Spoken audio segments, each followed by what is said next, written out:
This cabinet is ready for its face frame, and what I want to talk about here is a very effective way to put the face frame on with brads or nails that are so tiny they're almost invisible. Once we have the face frame on, then we'll also look at applying some trim to this cabinet, really dresses it up, and again we're going to capitalize on those nearly invisible nails we can use to put everything together. So first off, let's talk about how I got this far. When you look at the cabinet, you might notice that the interior already has finish on it. That's a great trick when it comes to assembling cabinets because it's so much easier to apply that stain when the pieces are separate than it is after they're put together. Once they're put together, I have to work around inside corners, and especially with stain, it can be difficult to keep that from getting sloppy. So I pre-stained all the pieces, kept the stain out of the glue joints, got the whole cabinet put together, made up my face frame, and now we're ready to go. What we'll do in order to put this together is use what's called a 23 gauge pin nailer. These are the pins from it. Look at how tiny they are. Now remember with gauges that as the number gets bigger, the thing gets smaller. So a 23 gauge pin nailer is smaller than a 15 gauge brad nailer. In fact, these pins that it shoots are so small, they don't have heads on them, and they have to have arrows on them to show which way is the right way to put them in the gun to make sure that you get the correct end down. Once these are in our material, the hole that they leave behind is really, really tiny. I much prefer this method, using this 23 gauge pin nailer, over using something like a 15 gauge brad nailer because the hole it leaves is going to be nearly invisible. Next thing I'll do is get a bed of glue on top of the cabinet carcass, and then we'll be ready to actually get the face frame installed. One of the things that'll make getting the face frame on here a whole lot easier are the two stretchers I've got inside the cabinet. Sometimes on a taller case like this one, the sides can bow a little bit.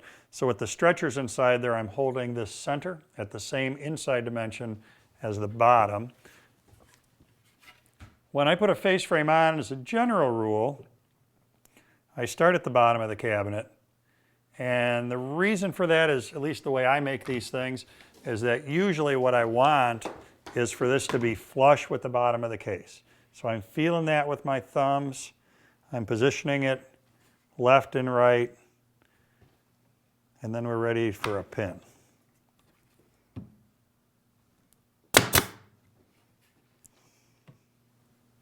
Now I work my way across, aligning with my lower shelf.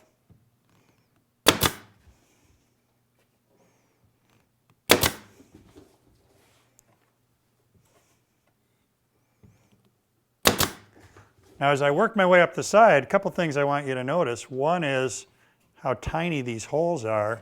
The other is that I'm making a point of putting the pin in dark grain. And what I found is that if I do that, it makes the pin much more invisible when I come back later and putty over the top of it. It's already such a tiny hole, it's hard to see. But if I put it in dark grain, like that, then it's going to be nearly impossible to see once we putty and finish our staining job.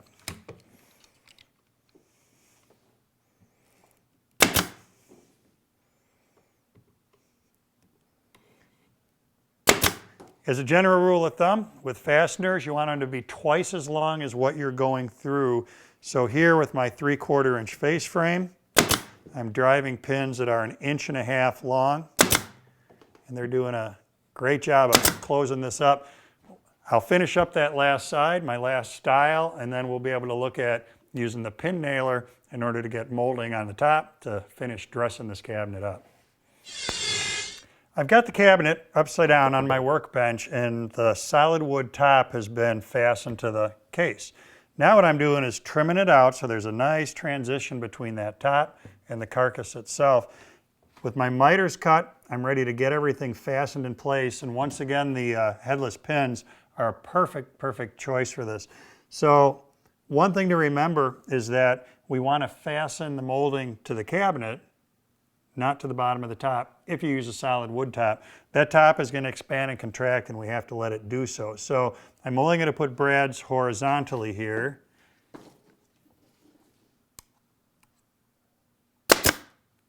Very nice, and once again, you just got to love the tiny hole that leaves behind. Now, one of the things I like to do is make sure that I get a fastener across the miter. It's a beautiful miter right now. It's really closed. I want to buy a little insurance, make sure it's going to stay that way.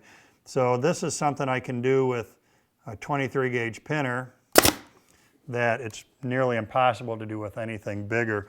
It just creates an invisible mechanical fastener right across that miter.